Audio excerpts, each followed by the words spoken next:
following the first ever United Nations and formed the Constituent Assembly.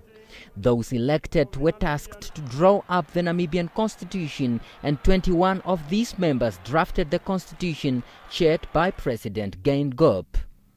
Among the 21 elected MPs tasked to draft the constitution were, among others, the late Theoben Gurirab, Hidipo Hamtenya, and Dr. Mose Chitendero, Dirk March, as well as Pendukeni Itana, Nahas Angula, Hartmut Ruppel, and Advocate Vekwi Rukoro. Today is a day on which I said we now adopt this constitution. Bang! Constitution, our supreme law that we ourselves drafted. It took us about 18 months. Whereas it was said we are not going to find one another, but we said let's hold hands and do it in Namibian way. We are not drafting SWAPO constitution.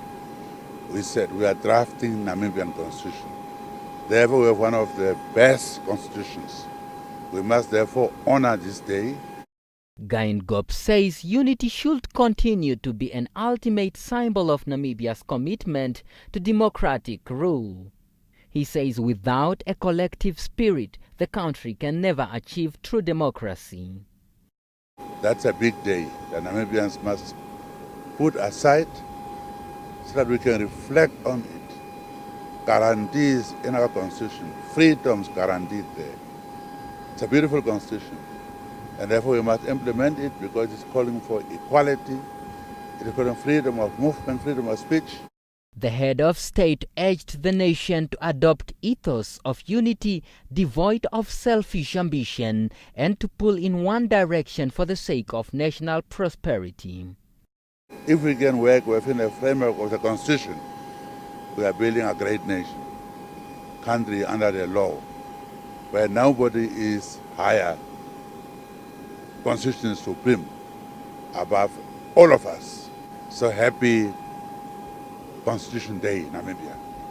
President is confident that Namibia will continue to be a beacon of hope and motivation not only for the African continent, but for the world as a whole. Daniel Nadunya, NBC News, Windhoek.